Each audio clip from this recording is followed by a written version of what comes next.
अब आते हैं इस सवाल पर कि भारत और इंडिया में से क्या सही है। संविधान सभा में इस पर खूब बहस हुई थी। यह हमारे संविधान का अनुच्छेद 1 है और उसमें लिखा हुआ है, India that is Bharat shall be A union of states. बड़ी इंटरेस्टिंग बात है कि उस समय डिबेट थी कि भारत का नाम भारत रखें या इंडिया रखें। कुछ लोगों ने आर्यव्रत भी कहा, आर्यव्रत कहा, कुछ ने हिंदुस्तान कहा, सब नाम चले। अंत में सहमति बनी कि नहीं, भारत और इंडिया ही ठीक है। नेहरू जी ने खुल के तो नहीं, पर नेहरू जी के पर्सपेक्टिव से जो बात वहां पर ज्यादा आई वो ये थी कि हमारे संविधान के बनने की प्रक्रिया में जो बहुत सारे एक्ट थे जो अंग्रेजों ने बनाए थे, जैसे इंडिया इंडिपेंडेंस एक्ट 1947 का है, 1935 का एक्ट था, उन सब में इंडिया का इस्तेमाल था। उस समय के भारत की तरफ से जो समझौते अंतर्राष्ट्रीय थे उन सब में इंडिया नाम था। पश्चिम की दुनिया हमें इंडिया के नाम से जानती थी, अमेरिका हो, फ्रांस हो, कोई भी हो, सब इंडिया जानते थे। नेहरू जी का मिजाज जो था वो ये भी था कि हमें ग्लोबल पर्सपेक्टिव में चीजों को देखना है, पूरी दुनिया से संवाद करना है, क्योंकि उनकी रुचि अंतर्राष्ट्रीय मुद्दों में ज्यादा थी, बहुत ज्यादा थी।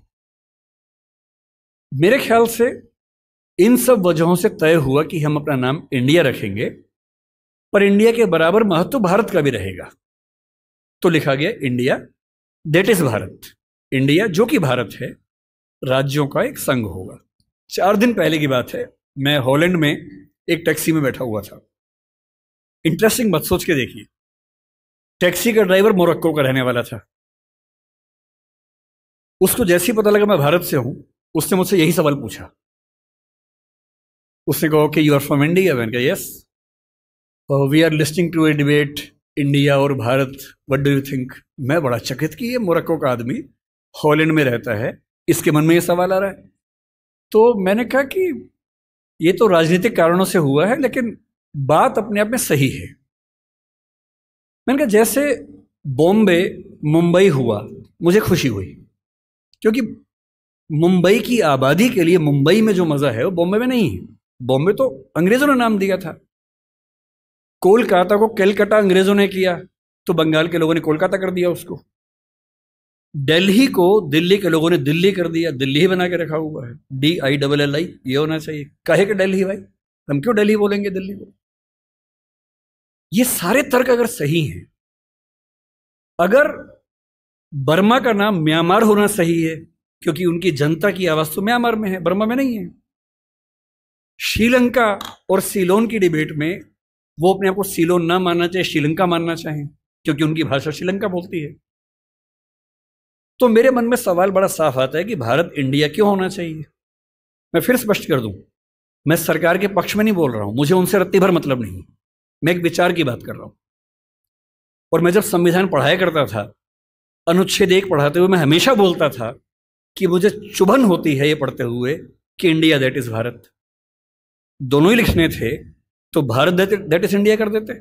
अगर दोनों ही लिखने थे, ठीक है, दोनों रखें, क्या दिक्कत है। इंटरेस्टिंग बात इसके बाद है, मोरक्को के उस ड्राइवर ने उसके बाद पता है क्या कहा? हिंदी में अगर बताऊं, बोले अच्छा अच्छा ये मामला है, अब समझ में आया। फिर बोले कि बड़ी इंटरेस्टिंग बात है, हमारा नाम मोरक्को पड़ गया फ्रेंच लोगों की वजह से। मोरक्को के लोग मोरक्को को मगरिब बोलते हैं।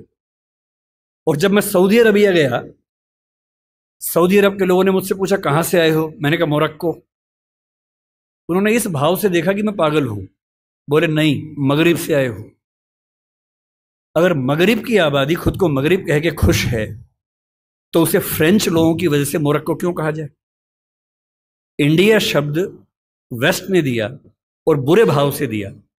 उनकी नजर में इंडियन होने का मतलब है बहुत पिछड़ा हुआ होना, रेड इंडियंस, वेस्ट इंडियंस। तो आज ये क्यों हुआ? मैं समझता हूं कि राजनीतिक निहितार्थ है और उस राजनीति में मेरी रुचि जरा सी भी नहीं है, लेकिन ये आज हो या कभी भी हो, मैं इस पक्ष में हूं कि देश का नाम देश की भाषा में होना चाहिए और देश की भाषा भारत के पक्ष में है। आप इंडिया भी रख लीजिए, इंडिया दैट इज भारत के बदले भारत दैट इज इंडिया मेरी पहली पसंद होगी। मुझे इंडिया से दिक्कत नहीं है, पर भारत मेरी पहली मोहब्बत है।